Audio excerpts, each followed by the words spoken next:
Hello guys, sa video na to, share ko po sa inyo kung paano nyo po malalaman kung malapit na po kayo ma-monetize. So kapag nasa Facebook na po kayo, ayan, open nyo po, click nyo po itong professional dashboard, then scroll down nyo lang po, click nyo po yung business help center po. Ayan, kapag andyan na po kayo, dito sa get started, ayan, click nyo naman po yung monetize your content. Pag na-click nyo na po, scroll down nyo lang po. Then, itong CPU qualify, foreign stream ads, click nyo po. Kapag na-click nyo na yon, start earning po.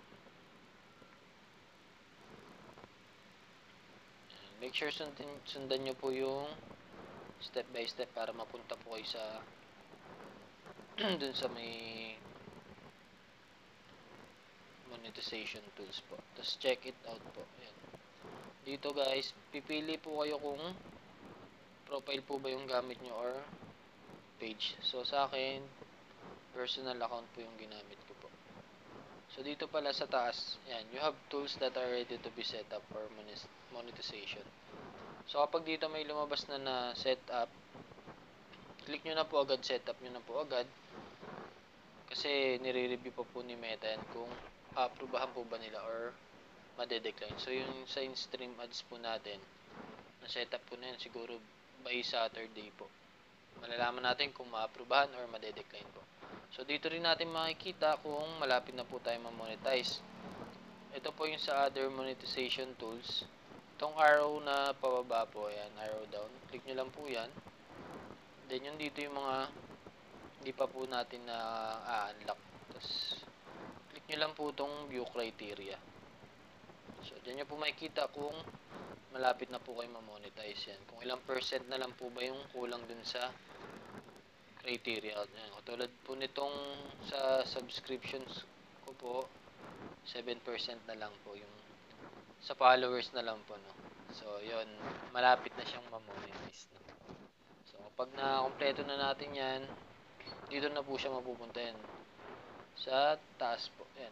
Tapos may lalagyan na po, may makikita na po kayong setup. Setup nyo lang po. So, ganun lang naman po mag-check sa Creator Studio. Dito po sa Meta for Creators po. Ayun, bigyan na rin kitang tip para mas mabilis mong makumpleto yung mga criteria. So, una, kailangan, hindi naman required na isang content or niche lang yung meron ka. Mas maganda kasi yun, recommended ko lang yun sa mga mga viewers ko or mga followers ko na mag-focus lang sa isang content para maging consistent yung pag-upload.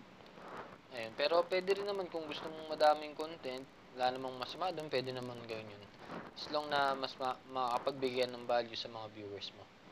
Then yung pangalawa, yung sa, ito yung dito banda, yung sa minutes viewed, yan. Kung may mga video ka sa phone mo, sa gallery mo na nakasave, kunyari mga 3 minutes patas, yun maganda, upload mo siya sa timeline mo, sa wall mo.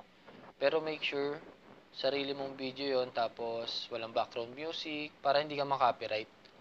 Ayun, wala ring watermark or galing sa ibang platform. Pero kung na-upload mo na siya, kunyari sa TikTok, sa ibang platform, sa YouTube, wag mo na i-upload kasi baka magkaroon ka pa ng violation. Ayun. Tapos, kapag nakapag-upload ka na doon, sa timeline mo, join ka sa mga public group. Sa mga public group, hanap ka ng yung mga madaming members. Tapos share mo din yung mga yung in-upload mo na video. So kunyari dito sa Takang Group, ito mo dyan, ito sa Discover, click mo yung Discover. Ayan, hanap ka nung, ito, 7491K. Okay lang naman mag-upload dyan ito, sa mga views for reels. Ayan, pwede ka mag-upload dyan ng, or mag-share ng in-upload mo sa wall mo. So, ayun lang. Payo ko lang maging consistent ka. Huwag kang tawag dito, huwag kang titigil na mag-upload. Yun, hanggang sa mapansin ka ni Meta. So, sana nakatulong sa itong video natin na to. Kung interested ka sa mga ganitong topic, follow mo na ako, pa-share na rin ng video natin. Thank you.